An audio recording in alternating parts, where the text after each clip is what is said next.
hacer el despeje de la formulita que les pasé en la prueba diagnóstica. Me alegra que lo intentaron, unos un poco, llegaron un poco más lejos que otros, pero por lo menos lo intentaron, sí, esa era la idea.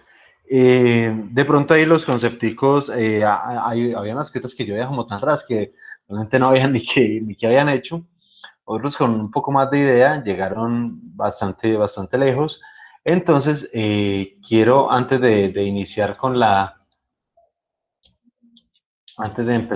la clase como tal, sí quería ver si fundamentos, listo, no tenemos Jamboard. Entonces sí quería primero resolverlo para que vieran más o menos cómo era el...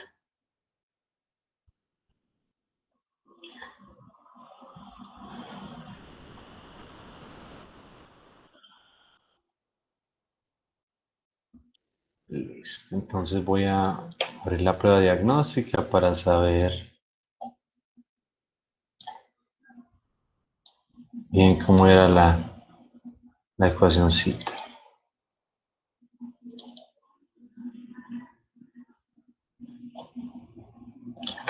Listo.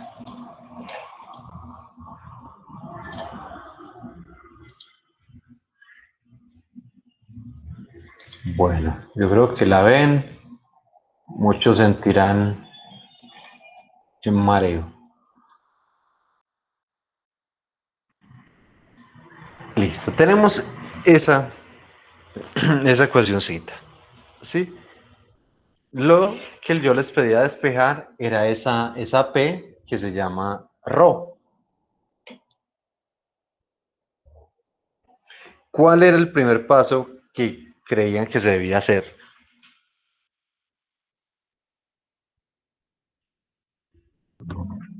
Pues no sé, yo creería que quitar la raíz de abajo. Quitar la raíz de abajo. Pero resulta que esa raíz está dentro de un exponente. Entonces, realmente lo primero que se debe atacar es quitar el exponente para que este argumento, sí, realmente quede solito, quede como un numerador y un denominador, como una relación de dos expresiones. Pero la raíz no se le podría atacar porque está dentro de la exposición, es que la expresión, dentro de la exponente. Entonces, no, pero bien la idea. Sí, entonces como lo acabé de mencionar, entonces lo primero que hay que eliminar es la exponente. ¿Cómo se elimina esa exponente? Se saca lo del logaritmo natural en los dos lados. Correcto. Entonces, al igual que en matemáticas normalitas, uno elimina con la función contraria. Por ejemplo, ¿no? Para eliminar la raíz, poner el cuadrado, para eliminar el cuadrado, poner la raíz, para eliminar, por ejemplo, el logaritmo natural, entonces poner la exponencial, para eliminar la suma, poner la resta, para eliminar la multiplicación, poner la división, etcétera, etcétera. Entonces, lo primero, muy acertadamente, lo contrario a la exponencial del logaritmo. Entonces se debe aplicar logaritmo a ambos lados, ¿cierto? Entonces a este lado, entonces quedaría logaritmo natural de MP va a ser igual. Y al otro lado va a ser logaritmo natural de la exponencial. El logaritmo se va con la exponencial y quedaría solo el argumento. Y el argumento nos dice que esto es menos rho pi sobre la raíz de 1 menos rho al cuadrado. Excelente, entonces allí ya habremos eliminado, ahí ya habremos eliminado la exponencial. Muy bien. Ahora, ¿cómo lo ven ahí? ¿Qué más? ¿Cuál sería el siguiente paso?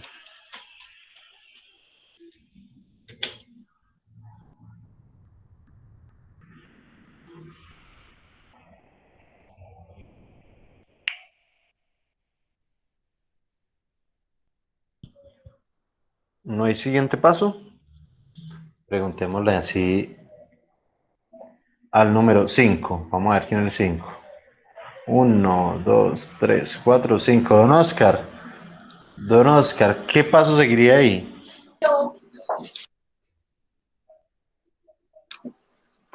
Profe, ni idea. De verdad, ni idea. Tan enredado. Viendo esto, no se le viene nada a la mente. No, profe. Listo. Don Pipe Santiago, entonces, Pipe, ¿cómo vamos? Bien, profe, ¿y usted qué? Bien, gracias a Dios. ¿Qué propondría usted ahí? ¿Qué podría ser el siguiente paso? Profe, no tengo ni idea. Ahí sí no sé. Bueno, pues le voy a decir quién sí sabe. Vale, vale. ¿Nos puede repetir cuál fue la propuesta de ahora? Que ahora sí se puede hacer. Poner raíz de uno menos p raíz de 2. ¿Ve? Raíz de p a la 2. Bien, bien. Entonces, a lo que hace referencia, ¿vale? Es que podríamos eliminar la raíz, ¿sí? Y para eliminar la raíz, ¿sí? Eh, ¿cuál es la operación matemática contraria a la raíz? La potencia Potencia, correcto. Potencia al cubo, potencia cuadrada, ¿cuál de todas las potencias? cuadrada. Perfecto. Entonces, al igual que hicimos ahora, que si uno aplica una función matemática a un lado, también debe hacerla al otro, al igual aquí también toca hacer lo mismo. Entonces toca elevar a ambos lados. ¿Sí? Entonces nos va a quedar que esto es logaritmo natural al cuadrado de MP. Va a ser igual a, y voy a ponerlo así, menos rho pi sobre raíz de 1 menos rho al cuadrado y todo al cuadrado. ¿Sí? Bien, entonces simplemente, ¿cómo se le distribuiría este cuadrado a una división? Se aplica la potencia para el de arriba y también para el de abajo. Perfecto, perfecto. Entonces se debe distribuir en ambos términos, tanto en numerador como en denominador. Esto es, logaritmo de cuadrado de MP va a ser igual. Esto es menos, menos, mira, no me quiere decir el berraco menos, menos rho pi al cuadrado sobre raíz de 1 menos rho al cuadrado al cuadrado. Perfecto. De allí, ¿qué se podrá eliminar? La raíz con la potencia. Perfecto, entonces cogemos y eliminamos la potencia con la raíz. Excelente. María es quien está hablando, ¿cierto? Sí, señor. Gracias, María. Vamos muy bien. Listo. Y entonces, bueno, y este de aquí arriba, por ejemplo, ¿cómo quedaría? Vamos a preguntarle al último. Vale, ya le pregunté. Entonces, penúltimo a Santi. Santi Martínez, ¿cómo vamos? Bien, profe, ¿usted qué tal? ¿Cómo va? Bien, bien, gracias a Dios. Santi, ¿cómo quedaría menos rho pi al cuadrado? No, así mismo no. Me puede dejar así quieto. Eh, sí, pero si vamos a despejar rho, sí, el objetivo de acá del ejercicio es despejar rho. El objetivo es despejar rho. Y si lo deja adentro, pues nunca lo vamos a poder despejar. Entonces sí toca hacerle ahí la distributiva. ¿Cómo quedaría ese término? Entonces, pues al lado izquierdo queda igual logaritmo de MP, logaritmo cuadrado de MP. Va a ser igual. Entonces, ¿cómo queda esa expresión ahí? Eso quedaría Un rock, ¿cómo se llama, profe? ¿Cómo la? Sí, Ro. Un rock. No se puede cancelar con uno que está ahí abajo. No, señor, Ah, se porque lo que cancela está, el rock. el ro que está abajo está dentro de una resta. Sí, uno menos ro al cuadrado. Entonces uno no puede eliminarlo porque este está dentro de una restica, dentro de una operación algebraica diferente. Para poderlo eliminar tendría que estar ro aquí multiplicando esto. Y no está multiplicando, sino restando. Entiendo. Sí, entonces, No, pues entonces entonces hagamos queda primero acá. imposible. Solo este pedacito, ¿cómo quedaría? Menos ro al cuadrado, pi al cuadrado, no. Perfecto. Ro al cuadrado, pi al cuadrado. ¿Y qué pasó con el menos? Ahí está, profe, no. No, ¿Se lo no sé, ponemos o la no? verdad, no, no. ¿Se lo ponemos o no lo Sí, ponemos? claro. Sí, sí. Ah, no, no, porque está al Per- cuadrado. Perfecto, como está al cuadrado, eso es como decir menos rho pi, menos rho pi, este berraco no me quiere escribir, menos rho pi por menos rho pi, ah, por menos rho pi, ¿sí? Entonces menos por menos más, y rho por rho al cuadrado, y pi por pi al cuadrado, ¿sí? Entonces, si desaparece el menos. Y abajo, no, ya como fue la raíz, simplemente quedaría 1 menos rho al cuadrado. Bien, ahí vamos muy bien. Listo. ¿Cuál podría ser el siguiente paso?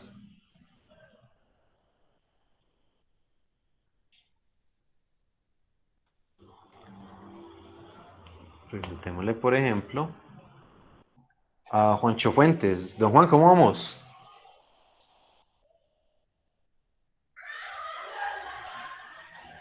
¿Juancho está por ahí? Bueno, don Juan se conectó y nos dejó. Bien, entonces vamos con Nata. Hola Nata, ¿cómo vas? Hola, profe. Eso. Bueno, por ahí Juancho apareció. Bueno, ahorita le preguntamos al gana. Don Juancho, ¿qué podríamos hacer? En este momento nos encontramos acá. ¿Cuál sería el Pues siguiente la paso verdad, que podríamos hacer? profe, la verdad, yo estoy muy perdido. De verdad, con el álgebra. Un poquito y además la conexión a internet mía está muy mal y pues lo escucho entrecortado. Ah, qué falla. Bueno, y de lo que ve ahí, cero propuestas, ¿no? ¿Cómo? Y de lo que está ahí, no sabría, por ejemplo, qué pasito podríamos hacer acá. No, profe. Listo, entonces ahora sí regreso con Nata. Nata, ¿tú Gracias. qué de pronto, qué propondrías ahí? No estoy segura si está bien, pero sería entonces subir la parte que está en, perdón, me olvidé el nombre, lo que está en el ¿Denominador? denominador, subirlo arriba Perfecto, cambiándole el exponente. perfecto. Bueno, podríamos subirlo con exponente a la -1, Ujú. ¿sí? O simplemente, como estamos en una igualdad, pues esto que está haciendo acá está dividiendo. Si está Y pues al dividiendo, otro lado multiplicar. exactamente, podemos pasarlo al otro lado a multiplicar. Perfecto. Recuerden, cuando está la igualdad, pues simplemente podemos trabajar con operaciones contrarias. Entonces, vamos a hacerlo. Vamos a mandar ese denominador que está dividiendo, vamos a mandarlo a multiplicar. Entonces quedaría logaritmo natural al cuadrado de MP. Todo esto multiplicado por lo que acaba de subir, que sería 1 menos ρ al cuadrado. ¿Sí? Y esto va a ser igual a lo que quedó al otro lado, que es ρ al cuadrado pi cuadrado. ¿Sí? Ya, eso fue todo. Lo único que hicimos fue tomar el denominador que estaba dividiendo y lo mandamos al otro lado a multiplicar. ¿Sí? Creo que por aquí alguien escribió. No, no. Listo. Ahora, cuál podría seguir o ser el siguiente paso? Dani, ¿qué pasito podríamos hacer ahí?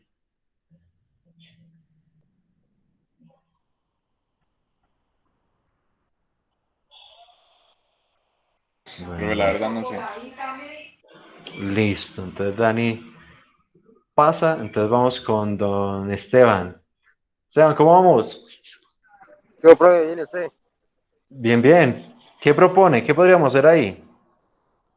Pues, a ver, si es por despejar P, yo propondría pasar el pi al cuadrado que está multiplicando al P al cuadrado que está a la derecha. Pasar Bajarlo. este de aquí a acá. ¿Y lo pasaría cómo? ¿Cómo lo pasaría? Pues hacia el cuadrado, profe. Pero ¿está multiplicando y lo manda a Ah, dividir no, o está lo pasa sumando y lo dividiendo, manda a restar? lo pasa dividiendo el pi cuadrado. Sí, lo pasa a dividir y entonces, y si lo mandamos a dividir, nos quedaríamos en problemados con el arriba y el abajo. Posiblemente. Listo, bien, bien. La propuesta estuvo bien, aunque no es la adecuada. Si ustedes notan, aquí esto es una multiplicación, ¿sí? ¿Y qué ley podríamos aplicarle? Habría que Distributiva. resolver primero la aplicada. Perfecto, entonces distributiva para ir dejando realmente lo que se requiere. Si ustedes notan el paso a paso de lo que hemos hecho, todo ha sido para poder dejar este ro solito, ¿sí? Como un término aparte, un término independiente. Entonces, por ejemplo, acá está dentro de una resta, toca, ve, aquí está dentro de una raíz, toca quitar la raíz. Luego estaba en el denominador, tocaba mandarlo para un numerador, o está dividiendo y tocaba mandarlo a multiplicar. Ahora está dentro de una resta, toca quitarle, perdón, está dentro de esta multiplicación, toca eliminar la multiplicación. Entonces vamos a hacerlo. Entonces, simplemente logaritmo al cuadrado por 1, pues logaritmo al cuadrado. Sí, entonces ese no nos afecta. Entonces esto va a ser logaritmo natural al cuadrado de MP por 1, lo mismo, menos logaritmo al cuadrado por rho, entonces va a dar lo mismo. Entonces va a dar rho cuadrado por logaritmo natural al cuadrado de MP.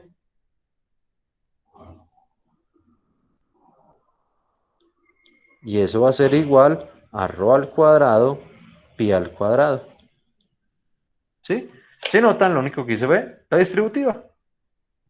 Prácticamente ya estamos terminando porque vea, rho quedó acá, rho tenemos en un lado y rho tenemos al otro. ¿Qué podríamos hacer ahora? Rho está aquí, o el término que tiene a rho está restando. ¿Qué podemos hacer?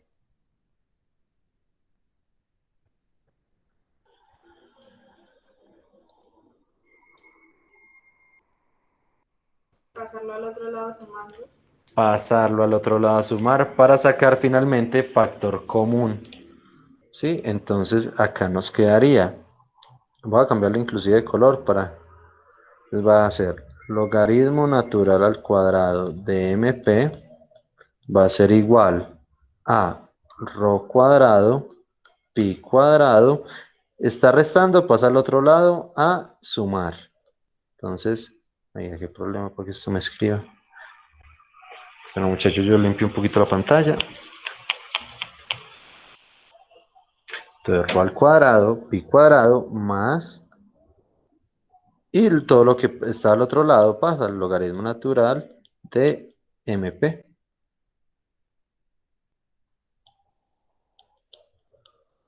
¿Bien? ¿Algún misterio con este cambio o vamos bien? Vamos bien. Bien, profe. Excelente. Ahora, ¿qué ven acá? ¿Qué podríamos hacer acá? Factorizar. Factor, perfecto. Entonces, factorizamos sacando factor común. Entonces, esto me queda logaritmo natural al cuadrado de MP va a ser igual. Factor común, rho al cuadrado. ¿Y qué términos quedarían aquí adentro? Pi a la 2 más el logaritmo cuadrado de MP. Perfecto. Pi cuadrado más logaritmo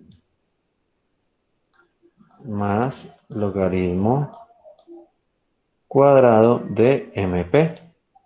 Perfecto. Ahora, ¿qué podríamos hacer ahí? Pasar pues lo que multiplica la P, pasarlo al otro lado y dividir. Excelente. Entonces vamos a coger esto que está acá.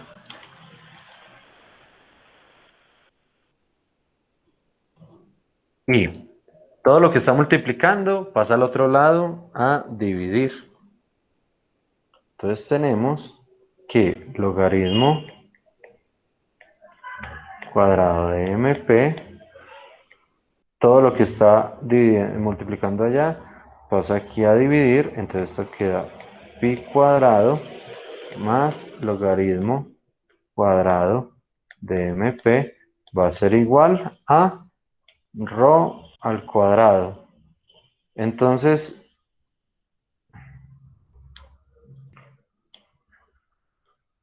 ah, no me quiero borrar la respuesta.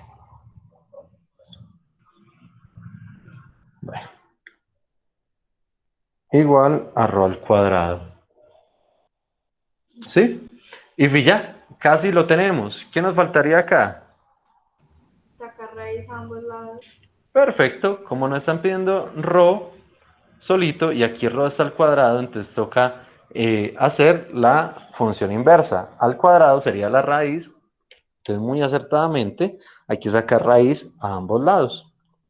¿Sí? Entonces la respuesta finalmente, ya la obtuvimos, va a ser la raíz logaritmo natural al cuadrado de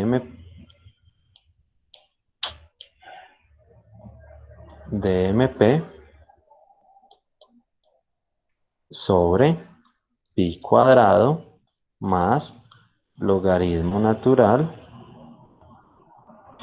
de, si queda pegado mi celular más fastidio, de MP va a ser igual a rho. Esta es la respuesta. Esta de acá. Sí, haciendo pura álgebra, vean que no tocó pues implementar nada raro, ni hacer derivadas, ni absolutamente nada raro. Sí, todo era a partir de álgebra. Sí, ¿cómo lo vieron? ¿Por qué tan pegados? Porque ya llevan más de un año boleando matemática de lo lindo. Entonces, pues yo diría que lo que más confundió ahí fue, o sea, poder sacar el exponencial, la E. Por ejemplo, muchos nos salimos de la clase y pues no escuchamos esa parte. Entonces Melissa me dijo luego que usted pues, dijo eso y ya con eso hizo una parte y ya hablando lo terminó de completar. Ya, pero bueno, lo importante era, pues lo que les dije, ahorita primero intentarlo, ¿sí? Porque la frase de no sé por dónde empezar, a veces se la mete uno y es como tan poderosa que bloquea. Entonces, no, me alegra que todos los que me enviaron intentaron cosas bien. Lo otro es que si notan esa álgebra de Coquito a partir de este punto. Sí, a partir muy bien de haber eliminado el exponencial, el resto ya solo era raíces, sumas, pasar de multiplicar a dividir, de ir a multiplicar, etcétera. Pero sí. Nata o Stan, ¿me van a decir algo? No, profe, de hecho estaba viendo que le aparecía mi micrófono encendido, pero lo tenía apagado. No Ah, sé vea por qué pues. le aparece así. Ve, ni idea. ¿Y Teban le pasó lo mismo o se iba a decir algo? Se le olvidó. Listo. Y solo para Oh, pero yo no, yo sí que uno apagado. bueno, y solo para comprobar, miremos un segundito que ese sí sea el resultado.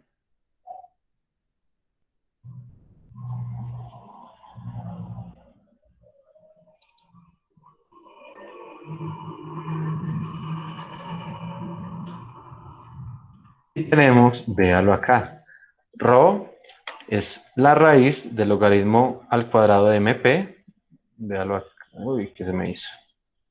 Se me perdió. Y acá. Rho es igual a la raíz del logaritmo cuadrado sobre pi cuadrado más logaritmo, aquí me falta un cuadrado, logaritmo cuadrado de MP. Estuvo muy bien. Hay que tener, pues matemáticamente hay que tener varias cositas claras. La primera es aquí el cuadrado del MP. Pilosos. Es muy diferente tener logaritmo natural al cuadrado de MP. Uy, qué pena se está haciendo con el mouse. Que logaritmo natural de MP al cuadrado. ¿Sí? Cuando uno tiene esto, quiere decir que el que está al cuadrado es el argumento. ¿Sí? Quiere decir que esto es lo que está al cuadrado. Sí, y realmente cuando nosotros despejamos, acá, cuando elevamos fue todo el logaritmo natural, no solo el argumento. ¿Sí? Entonces hay que tener en cuenta ese cosito. Y lo otro fue lo que ya había escrito acá, ¿sí? De si se conservaba o no se conservaba el signo.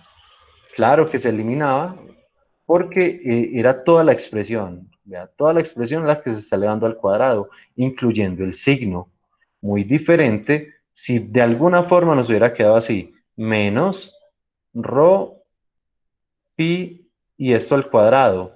Esto sí es muy diferente. Aquí el menos está por fuera de la potencia, entonces sí quedaría menos rho al cuadrado, pi al cuadrado.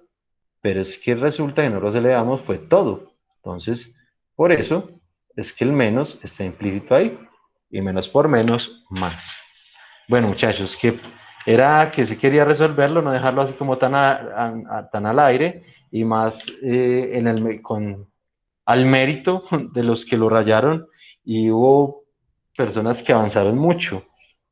Ese momento, no me acuerdo si fue Nata o María, la que casi llega a una respuesta muy similar. Creo que fue lo mismo, excepto que le dejó el menos. Fue Melissa, si no estoy Fue, mal. sí, Melissa. Qué pena, sí. Melissa, quiero ver. Sí, Melissa llegó casi perfecta. Sí, le quedó fue un menos y le quedó solo. Bueno, y le sacó la raíz al de arriba. Perfecto. Pero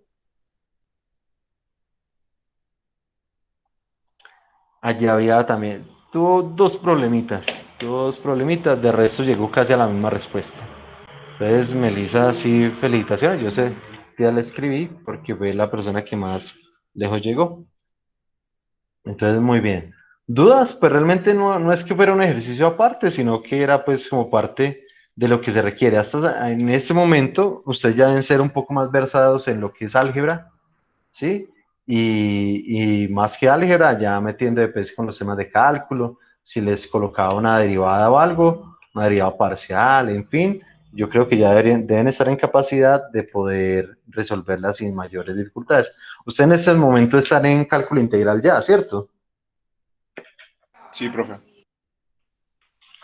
Sí, entonces para haber llegado ahí ya deben haber pasado por toda la parte de matemáticas aplicadas y de cálculo diferencial, que es matemáticas 1, matemáticas 2.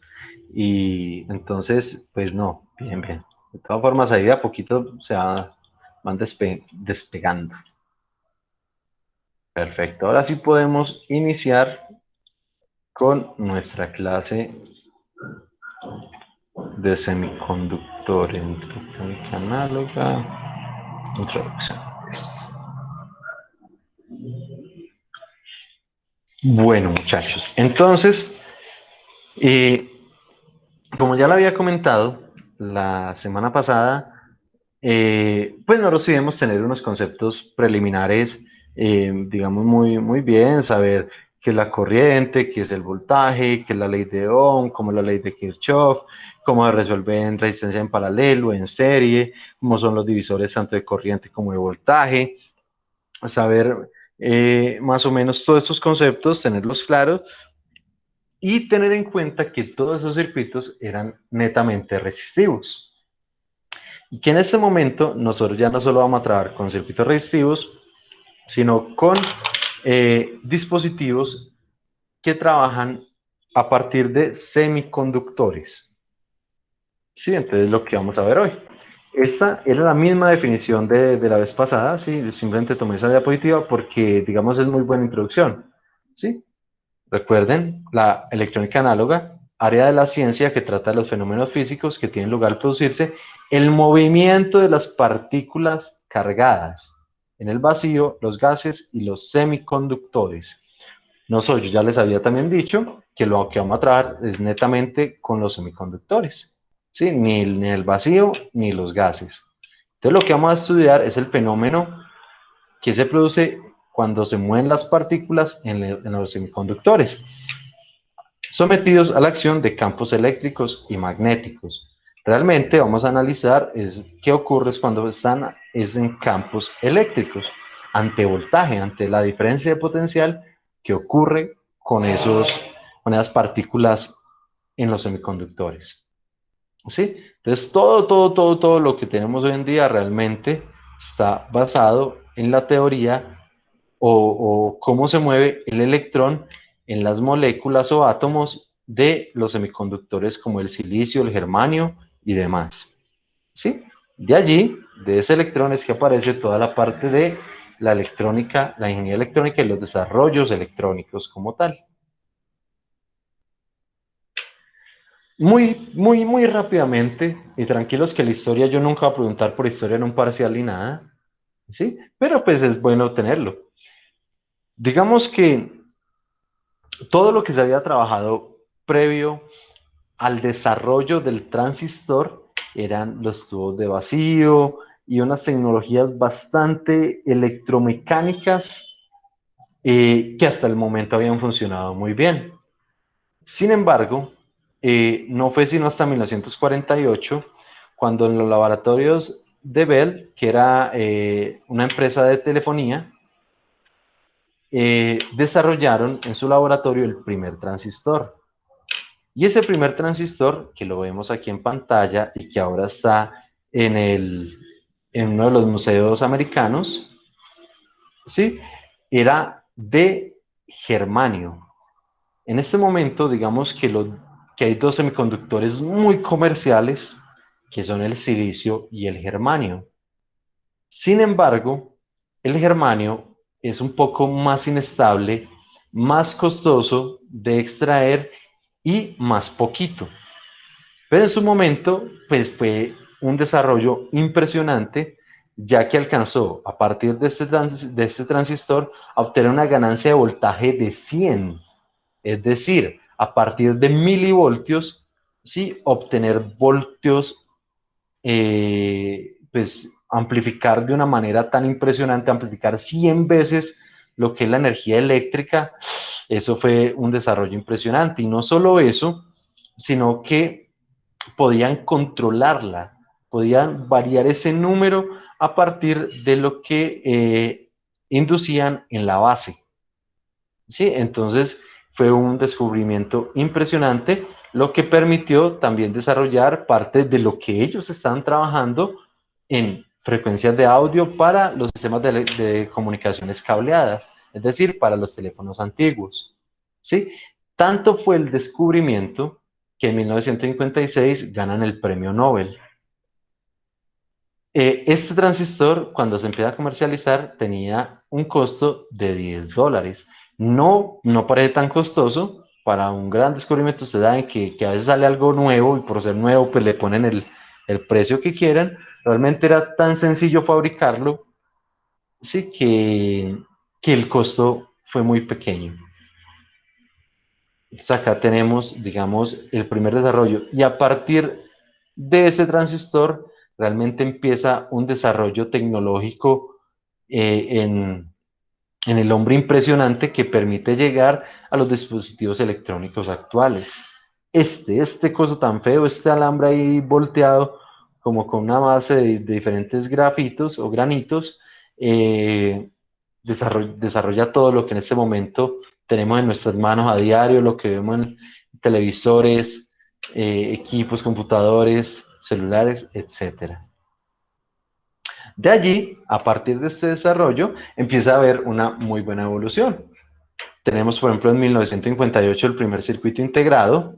Si acá en este pequeño elemento pudieron meter 4 transistores y 2 resistencias, obviamente no transistores de este tamaño, porque ya lo podían, pues lo redujeron mucho su tamaño, y no solo eso, sino que los integraron a partir de ciertos compuestos. ¿Sí? Si lo pueden ver acá, pues aquí se ve como si fuera grandote, pero si podemos ver acá, cabía en medio, o sea, más pequeño que un dedo. ¿Sí? Entonces un integrado, eso pues revolucionó mucho, se veía un gran futuro con la miniaturización de los elementos. De pronto no se imaginan ni siquiera la escala de hoy en día, que son millones y millones de elementos, pero pues fue un muy buen primer paso. Profe, Luego, lo que señor, ocupaban las computadoras de antes, cuartos enteros. cuartos enteros, tal cual, porque eran a partir de, bueno, en primer lugar de tarjetas ranuradas, de tubos de vacío, de ciertos elementos, y hasta que realmente supieron integrar. Por ejemplo, acá tenemos una memoria desarrollada por Intel, una memoria de 64 bits, esta grandota de 64 bits, con 4 membranas. Estas membranas eran, creo que de galio, sí, y realmente, pues, esto aquí se ve como medio pequeño, pero no lo era. O sea, esto era para poner en una mesa completa para guardar información de hasta 64 bits, para el 67. Y se van desarrollando, obviamente, pasan de 64 a 1024 bits, es decir, lo que sería un megabit. Luego, en el 94 ya habíamos llegado a 256 megabits, que ya era una capacidad impresionante. Tipo 2008, ustedes ya estaban en su niñez, ya teníamos las memorias de 8 gigabits, ¿sí? No tan comerciales, pero ya los habían alcanzado, y en este momento en equipos de alta gama, la memoria RAM, estamos hablando de memoria RAM, ¿sí? Llega hasta los 64 gigabytes, ¿sí? Obviamente ya en discos duros, ya pues obviamente la capacidad es diferente, pero en lo que es el almacenamiento temporal de datos, todo lo que se guarda en la memoria RAM, en este momento, digamos que comercialmente, alta gama, estamos en 64 gigabytes, ¿sí?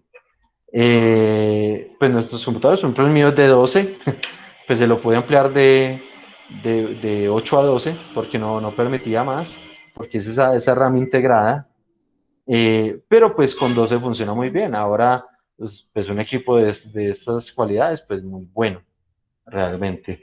Entonces, un poquito de la evolución, pero todos estos desarrollos se dan a partir de lo que son los semiconductores. Recuerden, hablando ya de una estructura atómica de cualquiera de los elementos en la naturaleza, tenemos que todos los elementos están constituidos por un núcleo, y en ese núcleo hay protones y neutrones. Sí, dentro del núcleo están los protones y los neutrones. Y alrededor de él, en las órbitas posteriores, solo hay electrones. ¿Sí? Recuerden, protones y neutrones solo en el núcleo. Y rodeándolo, solo electrones. Y puede tener diferente cantidad de órbitas. ¿Sí? Sin embargo, sin importar cuántas tenga, puede tener 1, 2, 3, hasta 4.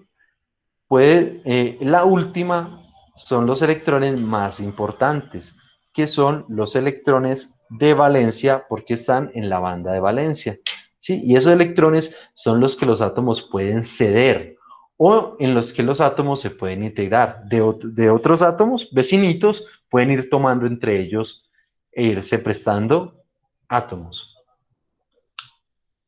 Toda la materia se compone de esos átomos, toda la materia, absolutamente toda, se compone de esto.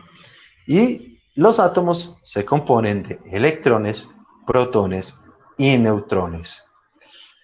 Y eso tan miserablemente pequeño, ese concepto tan básico, tan minúsculo, tan poco visible ante nuestros ojos, es lo que permite hacer de todo hoy en día. La configuración que presentan ciertos electrones en el átomo es el factor clave para determinar qué tan bien conduce la corriente eléctrica, un material conductor o semiconductor. Entonces, realmente, cómo se mueven y qué capacidad tiene esa última capa de valencia es la que nos dice un material qué tan bueno es para conducir o aislar la corriente eléctrica. ¿Sí? Hay obviamente elementos que son muy buenos conductores, ¿sí? Que permiten que esa última banda fluyan con alta velocidad muchos electrones, ¿sí? Brinquen, llega, brinca, y hay otros que ni siquiera deja que se acerquen a este.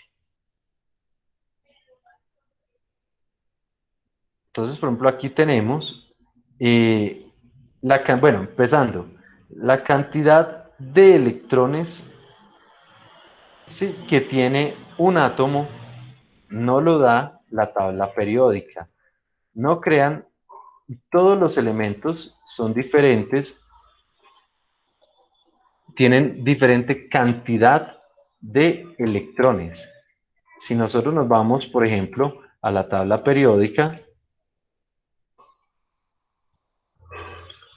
implica, por ejemplo, en este, vamos a ver si se puede agrandar un poquito.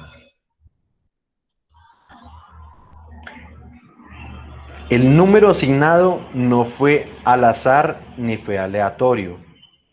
¿Sí? Por ejemplo, el hidrógeno, que es el elemento número 1, el helio el 2, el boro el 5, en fin, no es por al azar, es la cantidad de electrones que hay en sus órbitas. Y no estamos hablando de la cantidad de órbitas, sino de la cantidad de electrones. Por ejemplo, tenemos que uno de los mayores elementos utilizados en la electrónica es el silicio. El silicio consta de 14 electrones. Y esos 14 electrones me implican que el silicio es el número 14 de la tabla periódica.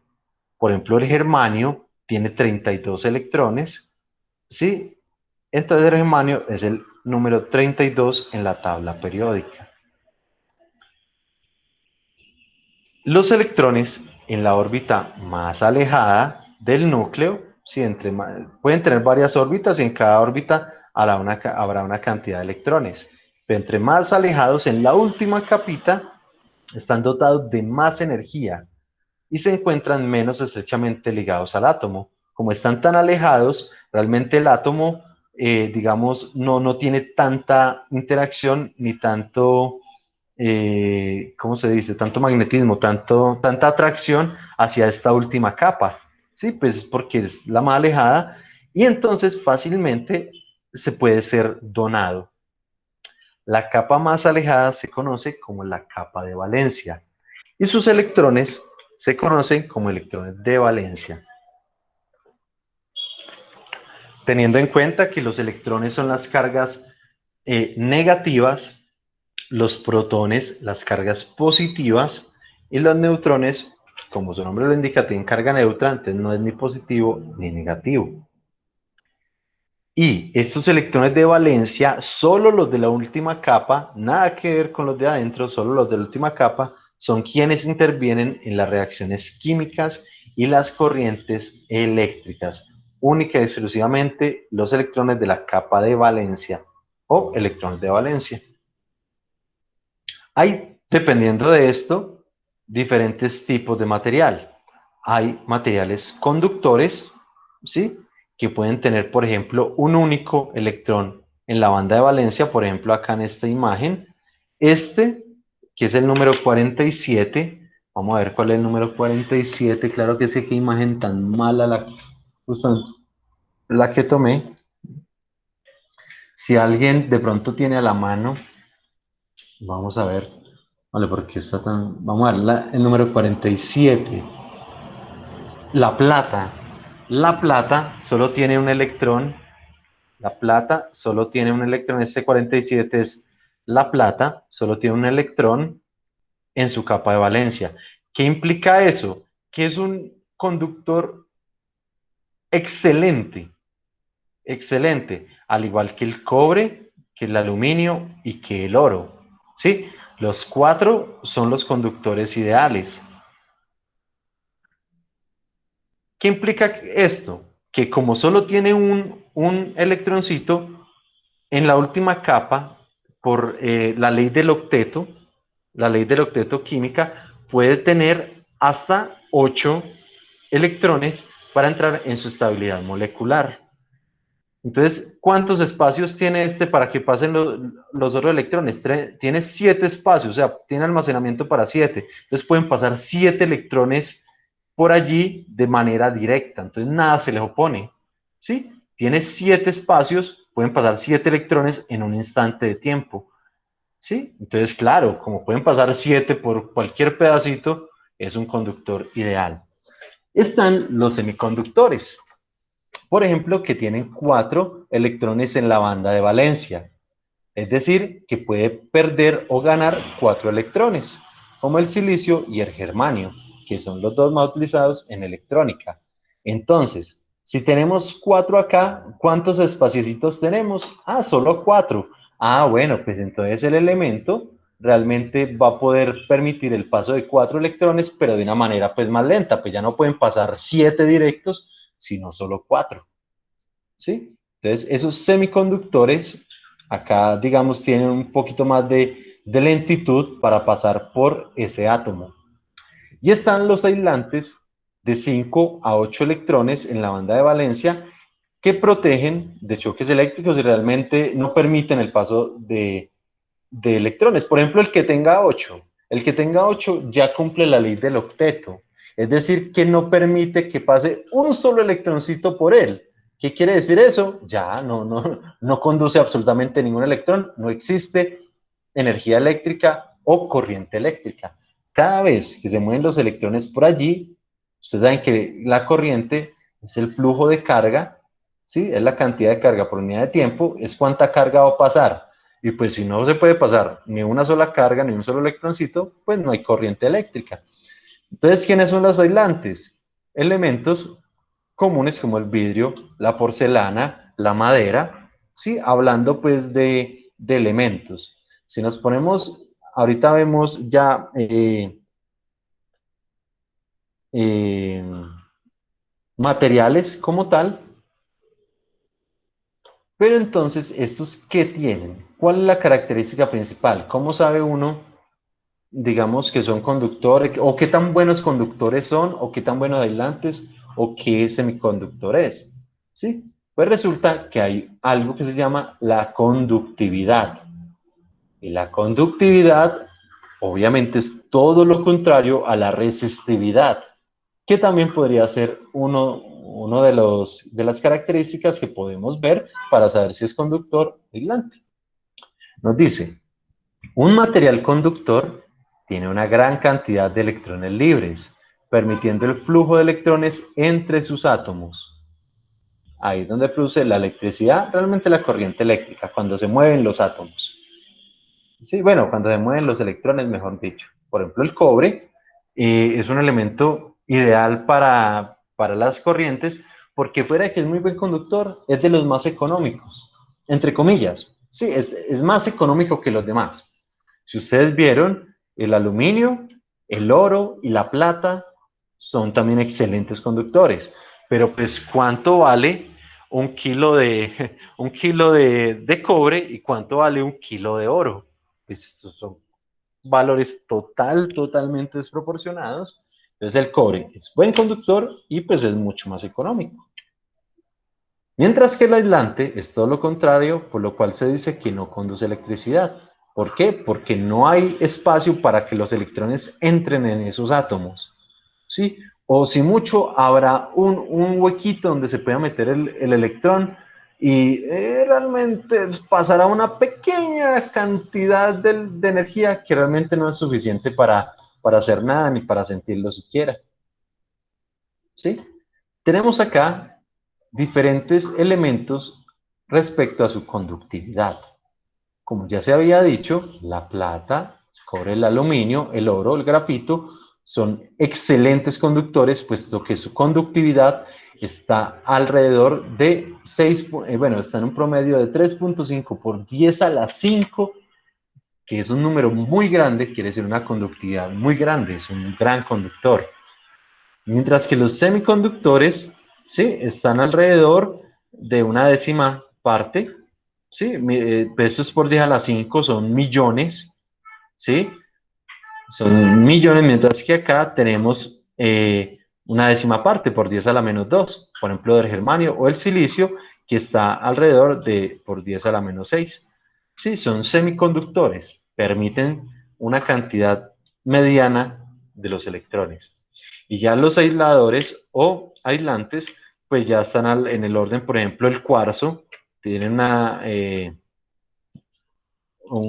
conductividad de 10 por 10 a la menos 20. Mejor dicho, lo que deja pasar es nada.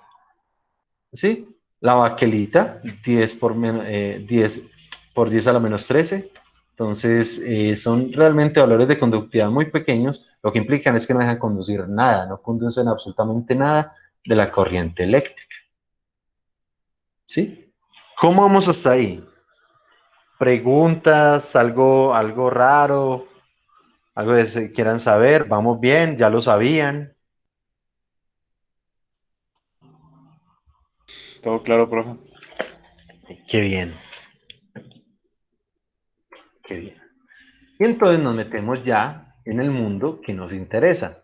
Ya sabemos qué es un conductor, qué es un aislante, sabemos que tiene algo de la conductividad, sabemos que es porque en su última órbita, que es la capa de valencia, no hay espacio para que se muevan los electrones, o hay mucho espacio para que pasen como si nada, en fin. Pero lo que realmente nos permite saber o conocer digamos, este mundo de la electrónica o iniciar en el mundo de la electrónica son los semiconductores.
Aló, aló, ¿me escuchan? Sí, profe.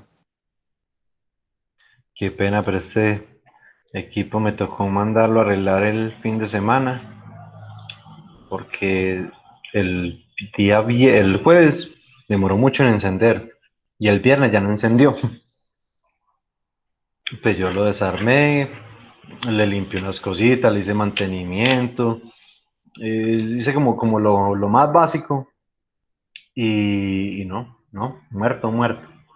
Mandé a operar, lo mandé a revisar y, y le cambiaron ciertos integrados y pues ahí ya encendió y trabaja normal, pero pues no sé qué tan normal porque me acabo de apagar así de la nada. Entonces les pido disculpas, ya voy a... Ah, ya estoy pensando, ya que todo se cerró.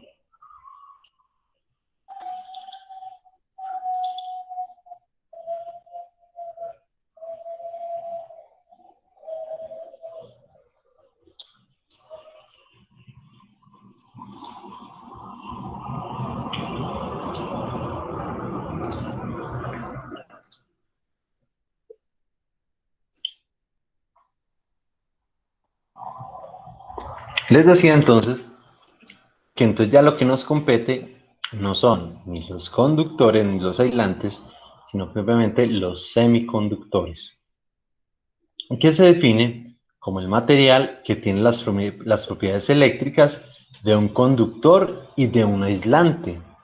¿Sí? Entonces ya tener parte y parte ya es lo que nos permite realmente jugar con ellos. Sí, entonces como ya les había dicho, los mejores ejemplos son el germanio y el silicio, que son metaloides.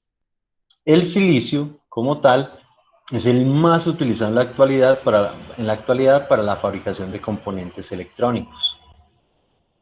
¿Por qué? Por dos sencillas razones. Bueno, por dos no, por más de dos, pero lo primero es que después del oxígeno, el silicio es el elemento más abundante en la corteza terrestre, empezando porque se encuentra especialmente en la arena. Y si está en la arena, arena ahí por todo lado. Sí, entonces hay desiertos llenitos de puro silicio, casi inagotable. Sí, pero adicionalmente está en el cuarzo, en el granito, en la arcilla, en la mica, entonces el silicio se puede extraer de muchas partes. Así permite la fabricación de componentes electrónicos, la construcción de ladrillos, vidrios y otros materiales, silicona para implantes médicos, fertilizante en la agricultura, mejor dicho, el silicio como material es, digamos, de lo más versátil y lo más utilizado en nuestra vida diaria. Y ni siquiera nos damos cuenta. Todos quienes tengan vidrios o espejos en la casa, ahí habrá silicio como tal. Todos los que tengan un componente electrónico, un dispositivo electrónico más bien, allí estará el silicio. ¿Sí? Y digamos bueno, ya vamos a ver. Eh, Allí, pues en semiconductores, también se pueden definir los semiconductores como los materiales que poseen un nivel de conductividad sobre algún punto entre los extremos de un aislante y un conductor. Si ustedes vieron o notaron acá, estamos entre los elementos, por ejemplo, por 10 a la menos 13 y por 10 a la 6. Sí, entonces estamos por ahí un poquito más allá de la mitad entre los dos, hablando propiamente de la conductividad. Tiene características los semiconductores, no el silicio, sino los semiconductores en general, de un alto nivel de pureza. Es decir, las moléculas semiconductoras, los materiales semiconductores, realmente tienen un alto nivel de pureza atómica. Existen grandes cantidades en la naturaleza, empezando pues por el silicio en su mejor ejemplo, y cambio de características de conductores aislantes por medio de procesos de dopaje o dopado, o aplicación de luz o calor. Es decir, esos materiales son tan versátiles que uno aplicando dopaje químico o cierta cantidad de fotones, o inclusive haciendo algún delta, una deriva de temperatura, puede uno cambiarlo de conductor a aislante o de aislante a conductor. Entonces, claro, son materiales bastante versátiles, bastante flexibles, que permiten pues hacer muchísimas cosas con ellos. ¿Sí? Hay dos cositas, ahí digamos que son los dos más conocidos o más versátiles, y vamos a ver dónde se pueden obtener. El germanio, hablamos de germanio primario, o sea, realmente con el elemento que se hacen componentes electrónicos, porque hay unos germanios secundarios y terciarios que son para otras cosas, para cultivos, para construcción, para otras cositas que no vienen al caso, pero el germanio primario sí es el que, con el que se puede hacer componentes electrónicos. Se obtiene de los gases de la sintetización, qué pena ahí, de la sintetización en las plantas pirometalúrgicas o en la purificación de electrolito en las refinerías de zinc o bien de las cenizas volantes de ciertas centrales térmicas de carbón. Como se puede ver, no es tan fácil como el silicio que está en la arena. Digamos que tiene un poquito más de complejidad extraerlo, sin embargo, pues son muchas las partes realmente donde se pueden extraer. O sea, esto que se menciona acá, realmente hay por montones, por montones, por montones. Entonces, claro, no es tan complicado obtenerlo. Este carácter de su producto limita fuertemente las posibilidades de expansión de su producción, haciendo muy poco flexible la oferta a la necesidad del mercado. Entonces, a comparación del silicio, si pedir cierta cantidad o ciertas toneladas de germanio no es tan rápido, ¿sí? Como pedir cierta cantidad de silicio. Pues el silicio no se encuentra en estado nativo, o sea, no es que uno vaya a una mina de silicio o algo de silicio. Sí, toca extraerlo, pero toca extraerlo simplemente de la arena, la amatista, el pedernal, el ópalo, muchos elementos donde simplemente eh, mientras que formando silicato encuentra entre otros, bueno, simplemente por procesos químicos, procesos industriales, se extrae cualquiera de estos materiales. Inclusive haciendo, digamos, masas de otros materiales también se pueden, como el granito, la arcilla, la hornblenda o la mica. De cualquiera de todos estos se puede extraer silicio. Entonces, claro, las posibilidades de obtenerlo, de extraerlo son, pues en cualquier lado, mejor dicho, se puede extraer silicio. Bien. Ahora, resulta que dependiendo del tipo de átomo o el tipo de material más bien, todos están formados por ciertos niveles de energía. Entonces nos dice, un sólido está formado por diversos átomos cuyos niveles de energía interactúan entre sí, resultando en un acoplamiento de los niveles discretos de energía formando bandas de niveles de energía permitidos. Mientras más distante se encuentre el electrón del núcleo, mayor es el estado de energía, ya lo habíamos dicho. Entre más alejado, como está menos pegado al átomo, más facilito, o sea, tiene más energía para salir. ¿Sí? Pero si están más adentro, como están más pegados del átomo, pues no tienen tanta energía para poder salir, por eso ni siquiera lo hacen. Por eso todos los átomos por debajo de la banda de valencia no tienen la energía para poder brincar a otro átomo, diciéndolo pues de una manera pues como muy vulgar. ¿Sí? Entonces, encontramos que cuando, por ejemplo, el silicio tiene 4 átomos, ¿sí? Si usted empieza a poner más átomos de silicio, entonces ellos van a empezar a compartir electrones, a intentar cumplir la ley del octeto. Todos los átomos siempre están intentando llegar al equilibrio molecular. ¿Cómo hacen esto?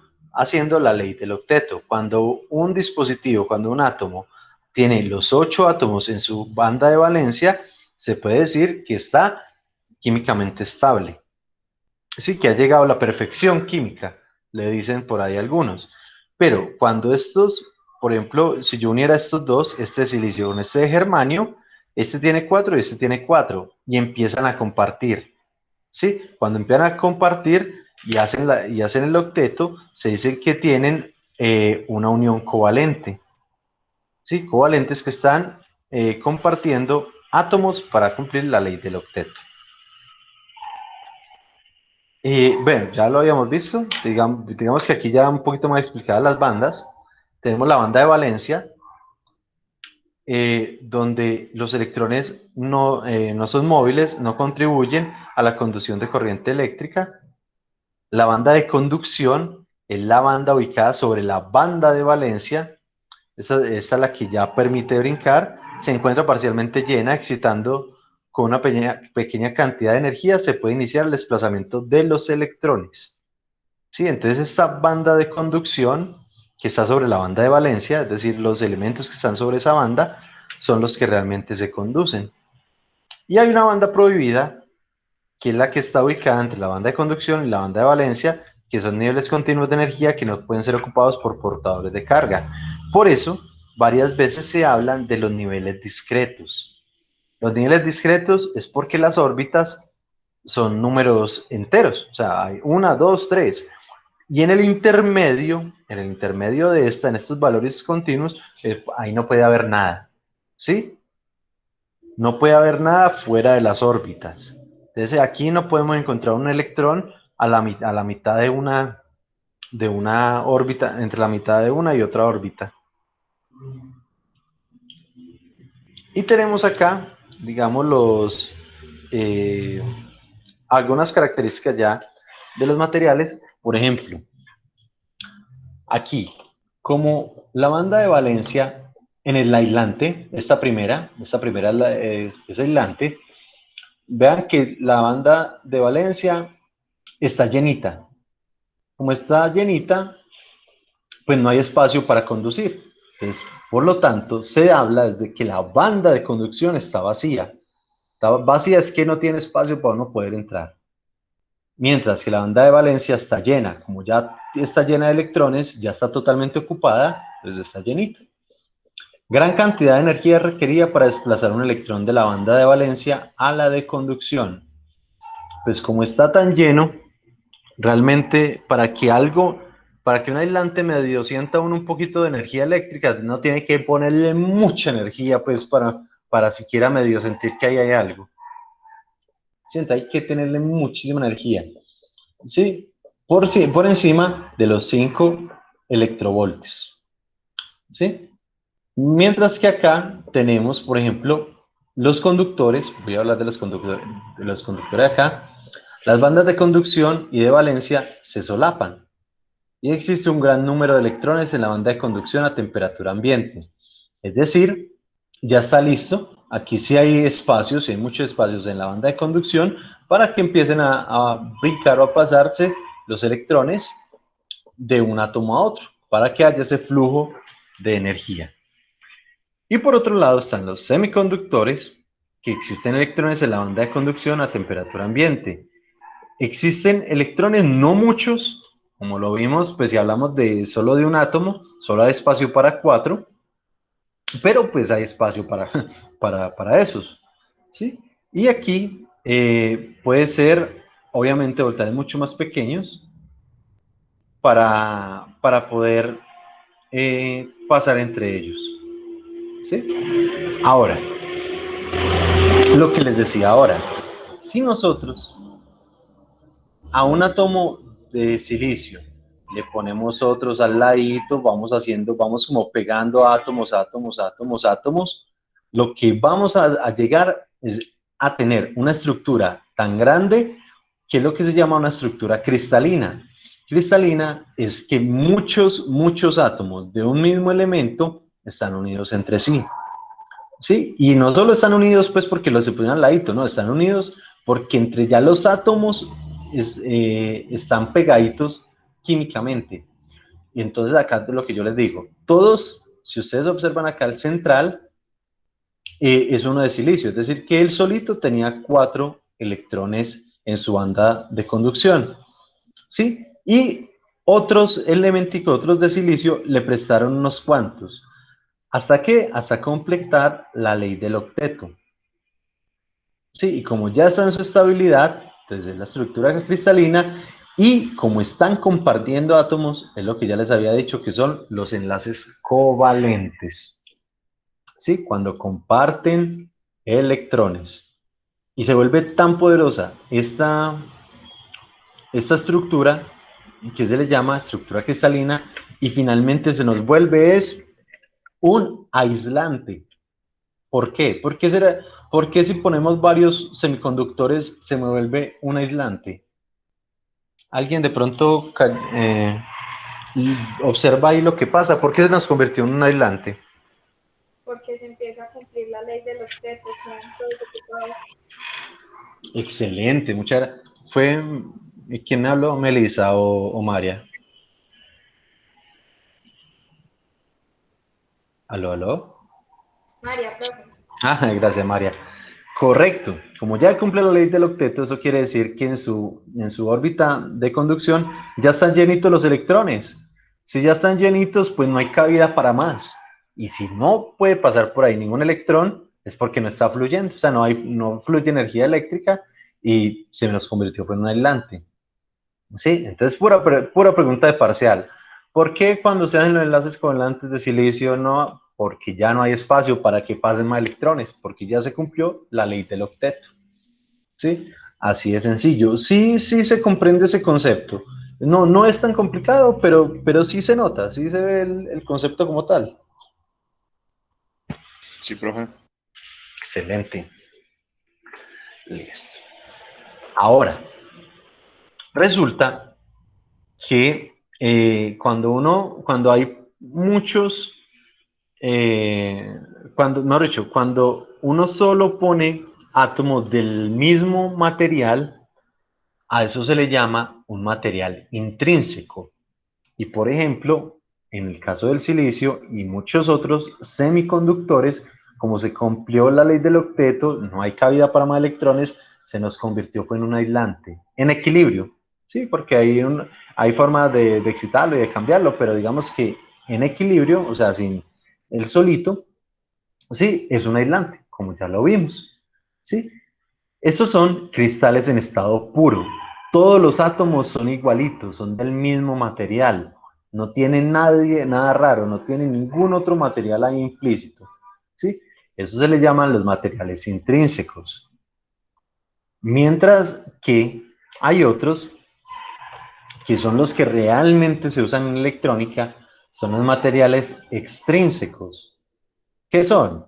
Que por ejemplo a estas estructuras cristalinas de silicio se le empiezan a agregar mugrecitos, impurezas, ¿sí? Y esas impurezas, es decir, átomos diferentes, es decir, de otros materiales, por ejemplo aquí antimonio, arsénico, fósforo, o boro, galio, indio, ¿sí? Esas son formando aleaciones, entonces ya no es un cristal de silicio, ya es un cristal, por ejemplo, de boro silicio o de galio silicio, ¿sí? Y ese proceso de echarle ese poquito de impurezas es lo que se conoce como dopaje, ¿sí? Dopar un elemento realmente es hacer una aleación entre su estructura cristalina con otro material. Puede que no lo hayan notado, pero estos dibujitos, la cantidad de punticos rojos o la cantidad de punticos amarillos en este caso, es lo que hace la gran diferencia en esas aleaciones. Si notan, elementos como el antimonio, el arsénico y el fósforo son pentavalentes. Y uno dice, pentavalentes, no, este man, ¿por qué esas palabras tan raras? Pues pentavalentes, pues simplemente implica que son de 5 electrones. Y si nosotros venimos y ponemos esta impureza aquí en el cristal de silicio, ¿qué pasa? Los de silicio le están compartiendo de A4, Y resulta que este es de 5 y uno dice, ¿cómo de 5? Pero ahí baila con la ley del octeto porque 5 más 4, ¿cuánto da? 9 y solo pueden 8. Pues claro, ese es el misterio. Resulta que al tener 9 electrones, cuando se cumple la ley del octeto, ¿qué pasa con el electrón que sobra? Queda como un electrón libre. Entonces, si empezamos a poner hartas impurezas, lo que vamos a tener son muchísimos electrones libres. Y esos electrones libres son los que hacen que los dispositivos funcionen como tal, como un transistor, como un diodo, como un amplificador operacional, como un LED. Lo que el misterio, lo que hacen que funcione realmente es esta cantidad de impurezas, esos electrones libres y lo que se hace con ellos. ¿Sí? Entonces, cuando quedan muchos electrones libres, se dice que esto es un material extrínseco tipo N. Tipo N es porque es tipo negativo. Negativo hablando de electrones, o sea, de que tiene muchos más electrones de lo que realmente soportan los átomos, por decirlo de alguna manera. ¿Sí? Y acá qué pena. Aquí los portadores mayoritarios son electrones. Ay, qué pena, copié dos de la misma imagen. Aquí son electrones. Portadores mayoritarios, electrones más. De una vez lo voy a editar un poquito.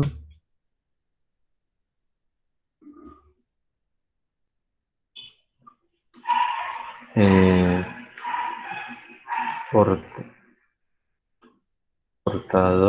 portadores mayoritarios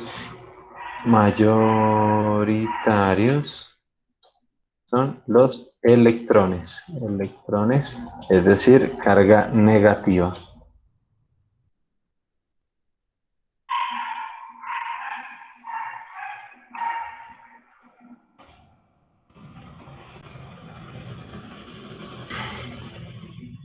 Sí, entonces, claro, el elemento o la aleación fue cargada negativamente con exceso de electrones libres. Bueno, exceso no, con electrones libres, podríamos decir, en su mayoría. Pero, ¿qué ocurre si nosotros ponemos, por ejemplo, impurezas como boro, galio o indio? Resulta que estos son elementos trivalentes. ¿Qué quiere decir? Que en su banda de valencia o en su banda de conducción solo tiene 3 electrones. Entonces, ¿qué pasa si nosotros traemos esos 3 electrones y lo ponemos aquí en el cristal de silicio? Pues resulta que, como todos le prestan de a 1, todos los que están alrededor, entonces él tiene 4 más estos 3, 7. Entonces dice, bueno, listo, tiene 7, entonces ni siquiera cumple la ley del octeto. ¿Qué pasa con ese que no se llena? Ah, pues es lo que se llama un hueco. ¿Sí? Y ese hueco se podría casi que decir que tiene carga positiva. Entonces, lo que tenemos cuando purgan los elementos, los cristales de silicio, por ejemplo, con elementos trivalentes, lo que hacemos es tipo P. Tipo P quiere decir que tenemos huecos, tipo positivo, P de positivo, de carga positiva. Entonces, lo llamamos material extrínseco tipo P, donde los portadores mayoritarios son huecos, es decir, cargas positivas. ¿Sí? Y estos realmente son los que nosotros vemos y usamos en electrónica. ¿Por qué nada serviría tener puros cristales de silicio? Pues porque lo único que tendríamos es un aislante perfecto. ¿Sí? Toca ponerle esos mugrecitos, esas impurezas, y no cualquier impureza, o sea, realmente dependiendo la cantidad de electrones que tiene cada uno, permite hacer diferentes cosas. Permite hacer un transistor de potencia, permite hacer un diodo LED o permite hacer un termistor, en fin. Estas cositas son las que permiten eso. ¿Cómo vamos hasta ahí?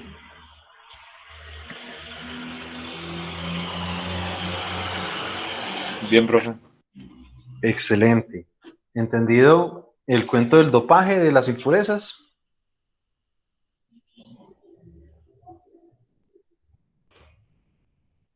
Entonces, aquí, digamos, ya lo tenemos en palabras. Dice, el agregado de un pequeño porcentaje de átomos foráneos, es decir, externos, en la estructura cristalina del silicio produce importantes cambios en sus propiedades eléctricas. Entonces están los tipo N y los tipo P. Ya sabemos que los tipo N son las impurezas donantes de electrones. ¿Sí? Pues ya vimos, solo necesitábamos 4 y agregaron 5, es decir, que nos dieron un electroncito de más. Por eso se le dice donantes de electrones. Portadores mayoritarios son los electrones y portadores minoritarios son los huecos, es decir, ya no quedan ni siquiera huecos. Se hay más electrones que huecos. Mientras que el tipo P, las impurezas son aceptadoras. Aceptadoras porque quedan esos huecos y esos huecos son los que se rellenan posteriormente con los electrones que van fluyendo. Realmente en los huecos es la única parte donde pueden caer los electrones, ¿sí? Cuando se están transportando. Entonces, las impurezas tipo P aportan huecos. Los portadores mayoritarios entonces quedan son los huecos, mientras que los minoritarios serían los electrones. Bueno, aquí un poco más de lo que ya se había hablado, pero pues para que les quede ya la información como tal. Material tipo N, material extrínseco tipo N. Dice, donantes con valencia más 5, es decir, con 5 electrones en su banda de valencia o banda de conducción. Son utilizados. Realmente se llaman, recuerden, pentavalentes. Pongámosle acá pentavalentes. Pentavalentes.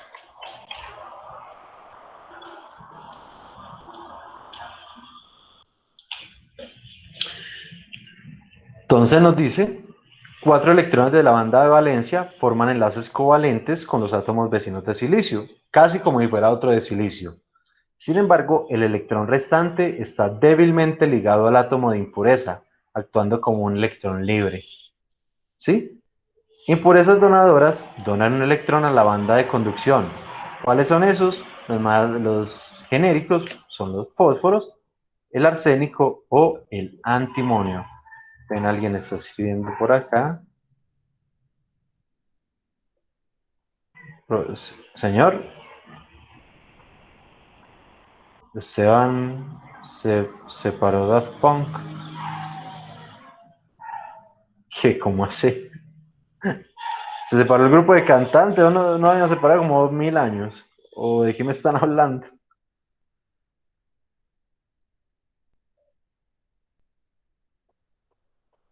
Ah, ya pues. Bueno, qué falla, aunque no entra mucho al tema, pero qué falla. Listo. Tenemos acá, entonces, por ejemplo,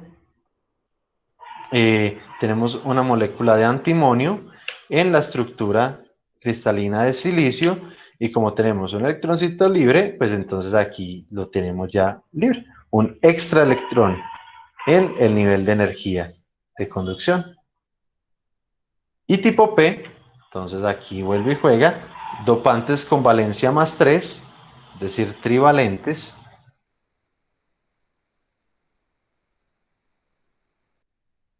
Y los más comunes son el boro, el galio y el indio. Para completar el enlace covalente con átomos de silicio, un electrón es atraído a la banda de valencia, dejando una laguna o hueco. Impureza aceptadora, pues acepta un electrón de la banda de valencia. Entonces, ese huequito constantemente está trayendo electrones. De cualquier lado, de donde lo vea, ahí mismo lo atrae. ¿Sí? Ese huequito constantemente se llena. Pero si ese se llena con electrón, ¿qué pasó con la parte donde estaba el electrón anteriormente? Pues se convierte en un hueco. ¿Sí? Entonces los electrones, que son los únicos que se mueven, los huecos son fijos, filosos, los huecos son fijos y los electrones son los únicos que se mueven, tratan siempre de rellenar los huequitos, pero cada vez que rellena uno, otro hueco se genera. Bien, algo de la terminología de lo que hemos visto, para que ya quede como totalmente en nuestra mente. Primero, un semiconductor intrínseco Es un semiconductor al que no se le han agregado impurezas. Es un semiconductor puro. Donador. Son aquellos átomos de impurezas que incrementan la concentración de electrones. ¿Sí? Como por ejemplo, tenemos el fósforo, el arsénico, el antimonio, o inclusive tenemos por acá, bueno, esos son los tres principales. ¿Ves? Seguro que había otro por ahí. ¿Sí? ¿Qué es un aceptor? Aceptor o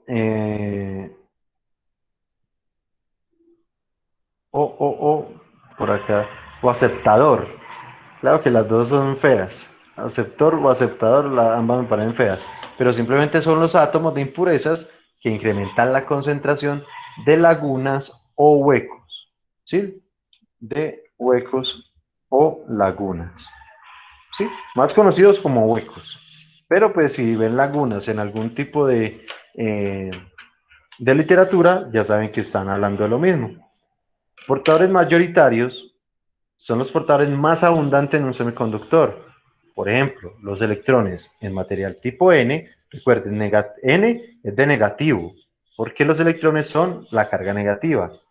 O de huecos en el material tipo P. P de positivo, recuerden que que los huecos es como si fueran la carga positiva. ¿Sí? Y los portadores minoritarios son los menos abundantes en el semiconductor. Por ejemplo, pues al caso contrario, los electrones en tipo P y los huecos en el tipo N. Para tener en cuenta pues esta terminología. Ahora, empezamos con lo que realmente nos interesa. ¿Cómo es que fluye la corriente eléctrica por toda esa carreta? Muchachos, ¿cómo van? ¿Necesitan echarse en agüita? ¿Necesitan ir al baño? ¿Se quieren tomar 5 minuticos para que continuemos?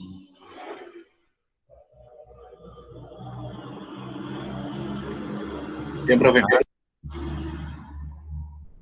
¿Nos tomamos 5 minuticos? Yo sé que esta clase es pesada. El tema no es tan llamativo, no es tan agradable, pero es necesario para todo lo que se nos viene. Pero yo sé que es pesado. Y más ya pues a las 5:30 de la tarde, después de todo un día de clases. Tomémonos 5 minuticos. ¿Sí? Vemos a las 5:38. Listo, profe. Listo. Agüita y baño.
Listo, muchachos, ¿cómo van?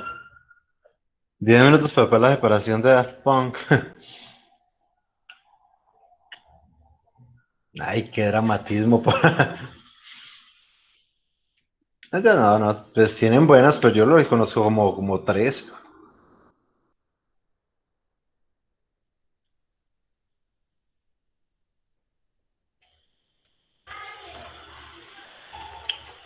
Listo, muchachos, ¿cómo les fue con el agüita? ¿Sí despertaron? Sí, profe. Ah, eso está muy bien. Listo, un Coca-Cola. Listo, entonces continuemos ahora con cómo es la circulación de corriente en un semiconductor. Usted nos dice, literalmente, cuando un electrón libre, como son los dopajes tipo N, cuando ese electrón libre abandona el átomo de un cristal de silicio, deja en la red cristalina un hueco. Si cada vez que hay un brinco de un electrón a otro, en donde había ese electrón, queda un hueco, que con respecto a los electrones próximos, tiene efectos similares a los que provocaría una carga positiva. ¿Qué significa esto? Que los huecos tienen la misma carga que el electrón, pero con signo positivo. Es decir, los huecos son positivos. Ya, electrones negativos, huecos positivos. Y cada vez que hay un brinco de electrón, donde está el electrón queda un hueco, que inmediatamente es llenado o es reemplazado por otro electrón. Y eso va haciendo como una cadena. ¿Sí? El comportamiento eléctrico de un semiconductor se caracteriza por los siguientes fenómenos. Se nos dice, los electrones libres son portadores de carga negativa. Pero realmente dice los electrones libres, pero en general, los electrones son portadores de carga negativa. Y siempre se dirigen hacia el polo positivo de la pila. Esto implica una cosa que no habremos caído en cuenta, que de pronto en algún momento se comentó el semestre pasado, pero que ya miramos. Y es una bobada, pero pues no, pero pues ya no acostumbramos. Lo segundo, los huecos son portadores de carga positiva y se dirigen hacia el polo negativo de la pila. De la pila, háblese de la batería, de la fuente, de la fuente de energía realmente. Al conectar una pila, circula una corriente eléctrica en el circuito cerrado, siendo constante en todo momento el número de electrones dentro del cristal de silicio. Y los huecos solo existen en el seno del cristal semiconductor. Por el conductor exterior solo circulan los electrones que dan lugar a la corriente eléctrica. Más allá de esto, ocurre este pequeño fenómeno. ¿Qué nos están diciendo ahí? Literalmente, acá. Los electrones siempre se dirigen hacia el positivo de la pila. Entonces tenemos, por ejemplo, la batería. La batería, más o menos. Tenemos, por ejemplo, acá el semiconductor, ¿sí? Con los átomos, con los electrones, con las órbitas, con todo.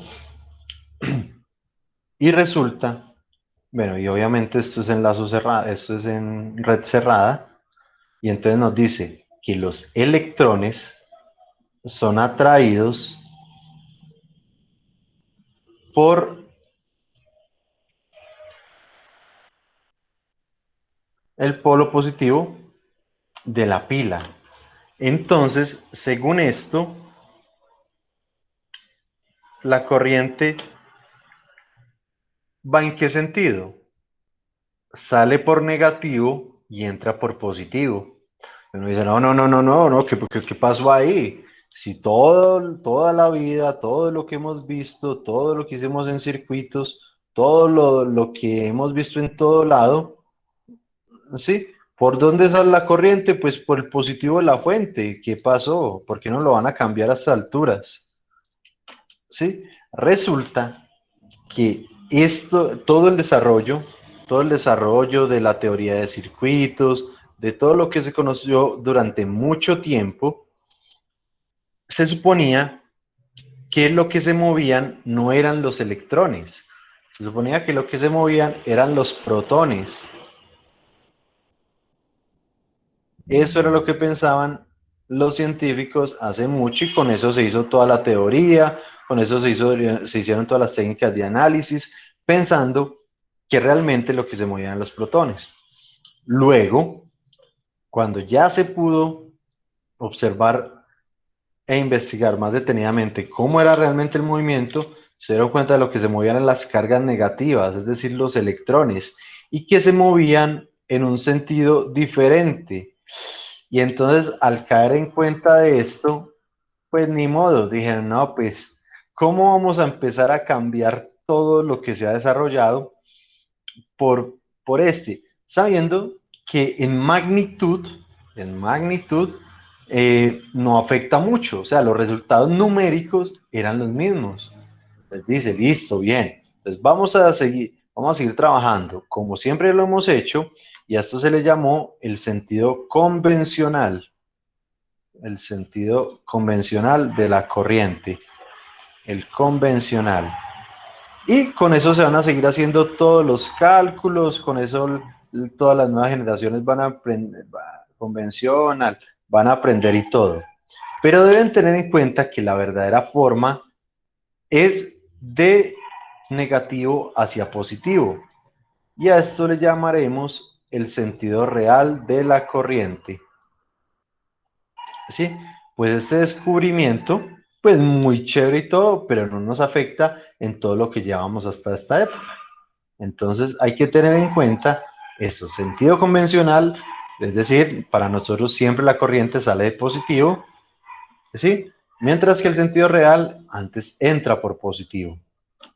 ¿Sí se acuerdan que de pronto lo mencionaba el semestre pasado, pero esta vez ya ven poco más cómo es el maní de los electrones y todo? Sí, profe. Sí, profe. Excelente. Entonces, lo que nosotros vamos a manejar es el sentido convencional, ¿sí?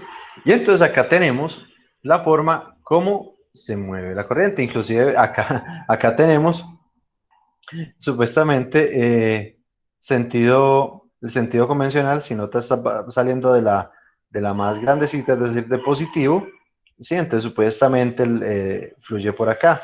Pero realmente acá lo tenemos abajito. Los electrones son atraídos realmente es por el positivo. Es decir, aquí este sí es el sentido real. Y si notan, por ejemplo, aquí tenemos un semiconductor con un solo huequito libre. Sí, por eso solo puede brincar de a un electrón. Si tuviera dos huequitos libres, podríamos hacer el proceso, pues obviamente de mayor capacidad. Pero aquí están suponiendo solo de a un electroncito. De todas formas, está perfecto para la explicación de cómo brinca los electrones de una banda de conducción de un átomo hacia el otro átomo, debido a lo que ya vimos, a las impurezas hacia los semiconductores. ¿Sí? Voy a terminar, bueno, aunque falta muy poquito, pero voy a terminar la clase con este pequeño videíto, que ya no sé dónde está.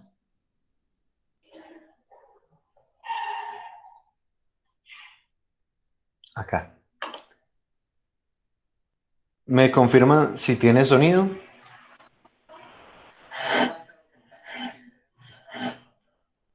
¿Sí tiene sonido? No, señor. Sí, sí, profe. Pues No. déjalo reproducir otro pedacito. Ah, listo, listo. Ahí ya va.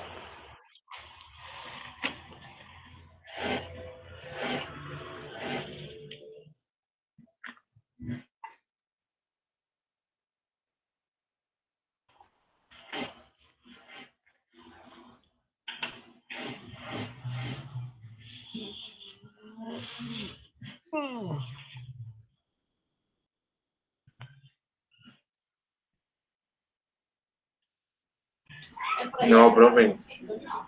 Pues, yo no- Profe, si están hablando, no se oye. pues sí, escuchas como Ah, un pues, ruido ahí, como si movieran cosas.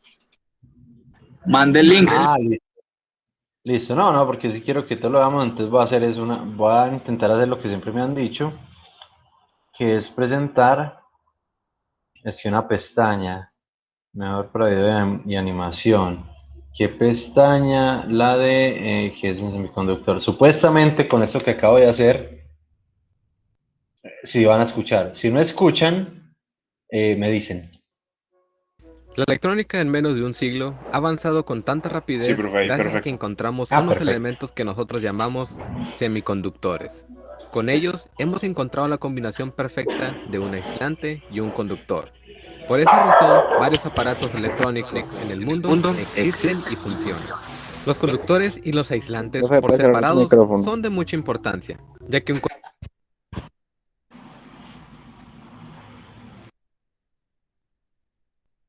conductor eléctrico es aquel material que ofrece poca resistencia al flujo de cargas, y por otra parte, los aislantes son lo contrario de un conductor. Estos se resisten al paso de cargas eléctricas y las retienen. ¿Cómo un semiconductor logra esto? A la creación de este video existen estos 14 elementos, siendo silicio y germanio los más populares, pero en especial usamos mucho el silicio. La mayoría de los aparatos electrónicos que tenemos contienen chips de este material, ya que es un material muy abundante que encontramos fácilmente en la arena, y tras un proceso industrial podemos obtener el silicio puro. Lo especial de estos elementos es la cantidad de electrones. Perfecto, ¿vamos bien? Sí, señor. Sí, profe. Bien, bien. Tener el silicio puro. Lo especial de estos elementos es la cantidad de electrones que contienen en su última órbita. Como varios de ellos comparten el mismo grupo en la tabla periódica, podemos conocer cuántos electrones se encuentran en su última órbita.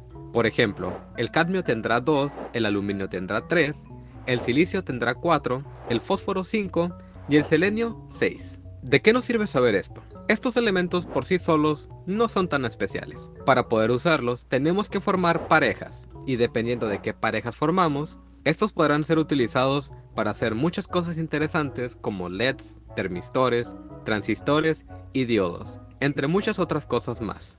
Tomemos el silicio de ejemplo, ya que es el más utilizado en la actualidad. Este tiene 4 electrones en su última órbita. Si agarramos muchos silicios y los juntamos en forma de red, estos cumplen la regla del octeto, la cual dice que los átomos tienden a completar sus últimos niveles de energía con una cantidad de 8 electrones para alcanzar la estabilidad y forman un enlace el cual llamamos covalente, lo cual significa que comparten electrones en su último nivel. Químicamente, esto es la perfección. Ahora, si a esta red de silicio estable le ponemos una batería y le inducimos un flujo de electrones, no pasará nada, puesto que los electrones de la batería no podrán moverse por la red debido a que los electrones en ella se encuentran muy unidos, por lo que no hay necesidad de andar vagando por ahí. En este caso, el silicio se comporta como un aislante. Para que el silicio deje de actuar como un aislante y se comporte como un conductor, tenemos que introducir impurezas al material. Existen 2 maneras de hacer esto. Una de ellas es introduciendo electrones y la otra introduciendo huecos. A este proceso de agregar impurezas se le conoce como dopaje, y solo podemos hacerlo con otros semiconductores.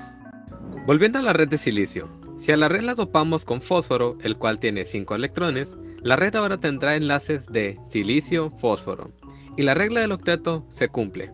Pero ahora, por cada unión, tenemos un electrón libre, y estos electrones estarán vagando por la red. Ahora, si ponemos una batería, los electrones vagos serán atraídos por el lado positivo de la batería, y empezará el flujo de electrones. En este ejemplo, hemos dopado nuestra red con electrones. Pero si la red de silicio la dopamos con un material como el boro, el cual tiene 3 electrones, obtendremos uniones de silicio-boro. Y ahora, la regla del octeto no se cumple, porque donde tendríamos un electrón, ahora tenemos un hueco. Con esto nos referimos a que hay una ausencia de electrón. Entonces lo que sucede es que los electrones en la red estarán moviéndose constantemente para tapar ese hueco, pero por más que se reacomoden los electrones, siempre existirá un hueco, de tal modo que va a parecer que el hueco es el que se mueve, pero en realidad no es así, porque lo único que se mueve es el electrón. Ahora, ¿qué pasa si le ponemos una batería a esta red?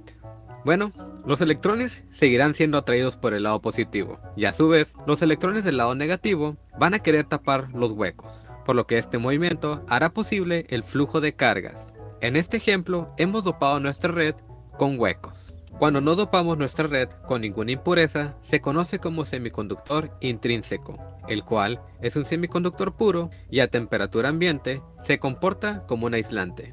Esto también significa que el número de huecos y electrones es el mismo. Cuando dopamos nuestra red con electrones, se le conoce como semiconductor extrínseco tipo N. Y cuando la dopamos con huecos, se le llama semiconductor extrínseco tipo P. La combinación de los semiconductores tipo N y P nos han dado los componentes de la electrónica con los cuales hemos podido lograr todo el mundo moderno en el cual vivimos hoy. Quiero agradecerle a Draw Curiosity por ser mi Patreon. De todas formas, aquí está el link para quienes lo desean ver. Y listo, muchachos. Yo creo que por hoy vamos a dejar ahí para no dejar la clase cortada, pero eso, lo que sigue, la juntura o unión de los PN, es lo que nos va a dar la introducción a todo lo que son los diodos. Entonces, no, muchachos, si Dios quiere, nos vemos el día jueves. Por el momento, les voy adelantando, el jueves les voy a poner la primera tareita de investigación para el proyecto. Y es simplemente que para la otra semana, en parejitas, para investigar los circuitos y la forma de funcionamiento para el seguidor de línea. ¿Sí? Todos los circuitos electrónicos, más, pues realmente hay varios diseños, pero todos funcionan igual.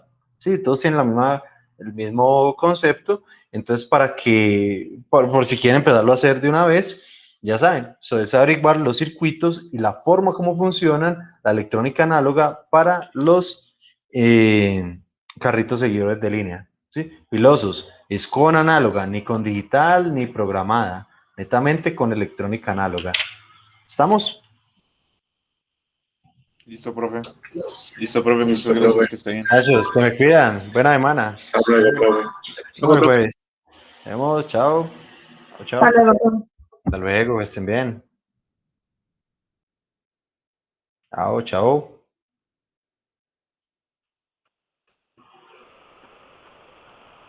Profe, Dime. una pregunta así por curiosidad.